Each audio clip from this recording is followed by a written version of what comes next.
C'est assez logique qu'on enchaîne avec ce qui suit, puisque c'est l'appel à projet de la Confédération suisse, projet d'agglomération numéro 4. Alors c'est un peu compliqué. Je vais essayer de le simplifier au maximum. L'appel à projet, vous le savez, le projet d'agglomération de la Confédération en est à sa 4e génération.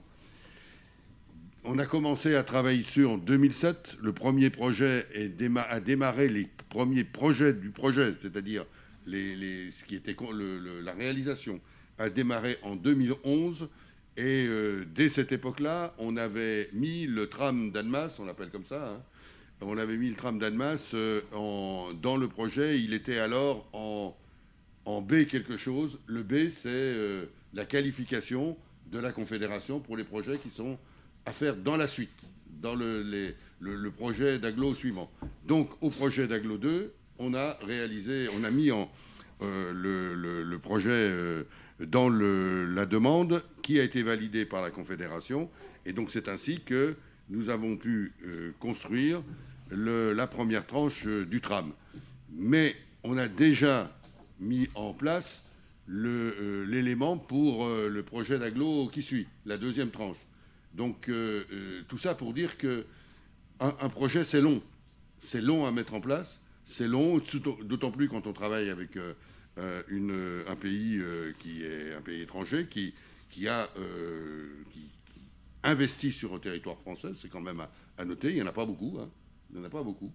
Donc moi, je salue la Confédération helvétique dans ce travail qu'elle fait. Elle le fait dans un cadre qui est un des paragraphes de la délibération hein, que je lis, c'est le seul que je lirai comme ça. La Confédération suisse participe au titre du Fonds d'infrastructure au financement de mesures qui améliorent les infrastructures de transport en commun et de mobilité douce dans les villes et les agglomérations, y compris les agglomérations transfrontalières, à condition que les mesures soutenues sur le territoire français aient des effets positifs sur la partie suisse de l'agglomération. C'est logique, hein, bien évidemment, parce que c'est de l'argent suisse. Il faut que ça ait un impact. Et c'est pour ça que le tram a un impact comme d'autres projets qui ont été portés. La voie verte, par exemple, a été également financée de cette manière-là, ou le bus à haut niveau de service d'Annemasse, parce qu'il rabattait vers la gare d'Annemasse. Voilà. C'est le travail que l'on fait avec nos amis suisses. Et je peux vous assurer que là aussi, on a des techniciens qui travaillent beaucoup, et puis il y a des débats politiques permanents, et c'est un travail passionnant d'ailleurs. Hein. Loin de moi l'idée de me plaindre de cela, mais c'est lourd et ça demande toujours du temps. Et là, aujourd'hui, on en est au projet d'agglo numéro 4 qui va être déposé dans les jours qui viennent. Fin avril, il va pas, un peu plus tard, mais il va être définitivement adopté le 21 avril par le GLCT, par l'Assemblée générale du groupement local de coopération transfrontalière qui gère le projet d'agglo pour le Grand Genève. Et dans ce projet, il y a un certain nombre d'éléments qui sont classés. Alors, nos amis suisses, ils ont l'habitude du classement. Donc, ils classent les projets. Il y a des mesures phares du PA4, il y a des mesures structurantes, et puis il y a des mesures qui sont des mesures locales, qui accompagnent les mesures phares, mais qui ne sont pas cofinancées par Berne. Voilà, il y a des mesures cofinançables et celles qui ne sont pas cofinancées.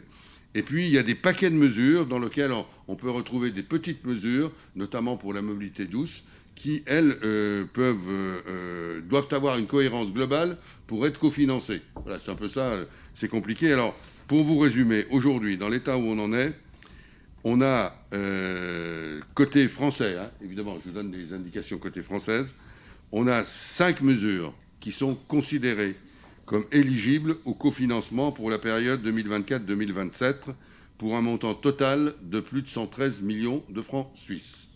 Ça concerne 2 tramways transfrontaliers, la phase 2 du tram d'Annemasse, celui dont on vient de parler. C'est pour ça que vous voyez qu'il n'est plus possible d'en discuter, parce que si on rediscutait voilà, ça tombe, hein, c'est fini. On n'aura pas de financement. Et puis le tram qu'on appelle le tram de Ferney, qui fait Grand Saconnet, Ferney, le long de l'aéroport. Il y a, côté français, un pôle d'échange multimodal qui est repéré, c'est le PEM de Marigné, sur lequel peu de choses ont été faites jusqu'à aujourd'hui, c'était pas prêt. Il y a le bus à haut niveau de service, ou le TCSP, le transport en site propre, en rabattement sur une gare du Léman Express, qui est le trajet Annemasse-Crampsal-Bonne. Donc vous voyez que ça fait 2 grosses infrastructures sur l'agglomération d'Annemasse. Et il y a une mesure d'accessibilité à la gare du Léman Express de Thonon-les-Bains. Voilà les 5 grandes mesures qui sont présentées. Elles ne sont pas encore adoptées, hein, mais qui sont présentées à Berne. En sachant que, quand même, il faut le dire qu'on a un travail important et que dans les mesures qui sont qualifiées de mesures phares, ils les appellent comme ça, de mesures phares, les 2 trams figurent dans les mesures phares. Hein. Donc voilà, ça pour vous dire qu'on a de bonnes chances d'être retenus. On a même demandé, et dans le calendrier que Michel Boucher vous a présenté concernant le tram, normalement on ne peut pas commencer le projet avant 2024, mais celui-ci on pourra le commencer en 2023 par anticipation, parce que c'est la suite d'un projet déjà existant, c'est une 2e tranche, c'est une négociation qui a déjà eu lieu avec Berne, et ce démarrage dérogatoire devrait pouvoir fonctionner. À côté de ça, il y a prévu pour le futur projet d'agglo, vous voyez, chaque fois on prépare dans ces mesures-là un futur projet d'agglo sur le territoire français pour la période donc 2028-2031, l'aménagement d'un transport par câble aérien à Val-sur-Rhône, Bellegarde, hein, qui est un projet tout à fait intéressant de transport par câble. Et puis, il y a 8 mesures mode doux, dans un paquet de mesures mode doux, qui concernent des rabattements aux gares, des connexions dans les centralités, dont des morceaux de la Via Rona sur notre territoire, qui sont proposés pour un peu plus de 18 millions d'euros. Alors, pourquoi vous savez que ces mesures sont portées en notre nom par le pôle métropolitain, au nom des communautés de communes et d'agglomérations qui composent le pôle métropolitain et qui sont les maîtres d'ouvrage. Pourquoi on a une délibération, nous ? Parce qu'on doit s'engager sur une mesure d'accompagnement, et cette mesure d'accompagnement du tram, c'est justement la piétonisation. Et il faut donc la délibération qui est là, c'est pour dire que il y a dans les mesures, il n'y aura pas de cofinancement, hein, mais on justifie le demande de financement du tram en disant, vous voyez, la collectivité locale, elle fait un plus, elle ajoute l'élément de piétonisation qui va permettre de réaliser le tram dans de bonnes conditions. C'est dans ce cadre-là, on a un coût de la mesure qui est chiffré pour l'instant à 11 millions de francs suisses, en sachant que, encore une fois, il n'y aura pas de subvention piétonisation donnée par Berne. On verra s'il n'y en a pas dans d'autres cadres. On fera notre travail pour trouver des aides et des subventions, mais il était important de l'avoir. Et comme le maître d'ouvrage de la piétonisation, c'est la ville d'Annemasse, ça nécessite une délibération du conseil municipal d'Annemasse qui présente tout cela, et le complément. Le tram, c'est l'agglo, hein, qui va faire une délibération, puisque c'est la maîtrise d'ouvrage de l'agglo.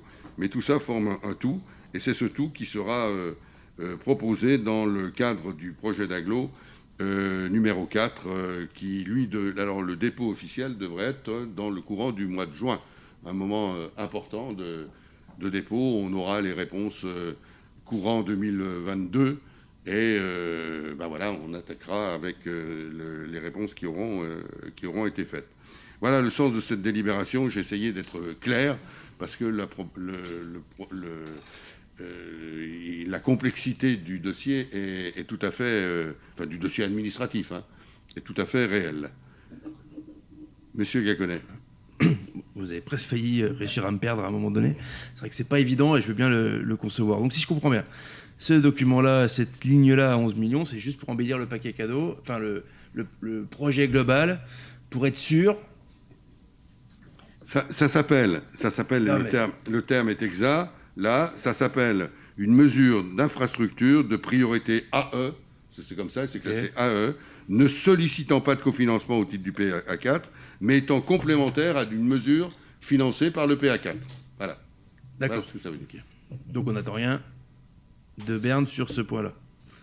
Sur ce point-là... Parce que je pense qu'il y aurait eu des levées de boucliers. Je ne sais pas si ça embellit le paquet, hein, mais c'est vrai que ça accompagne la demande du tram de manière importante. Faut bien le dire. J'imaginais déjà les levées de boucliers des commerçants genevois s'ils s'imaginaient que Berne payait le centre-ville d'Annemasse. Ah oui, j'enverrai à Genève qui ferait des bons. Monsieur Boucher. Oui, la somme de 11 millions aurait pu vous étonner. Je pensais que c'était ça votre intervention, puisque nous avons prévu dans la PPI 5 millions environ. Donc, ces 5 millions, c'est dans le mandat au moment jusqu'à la mise en service du tram. Mais je veux dire, la transformation de la ville, de son centre-ville dans l'avenir, ira au-delà de ça.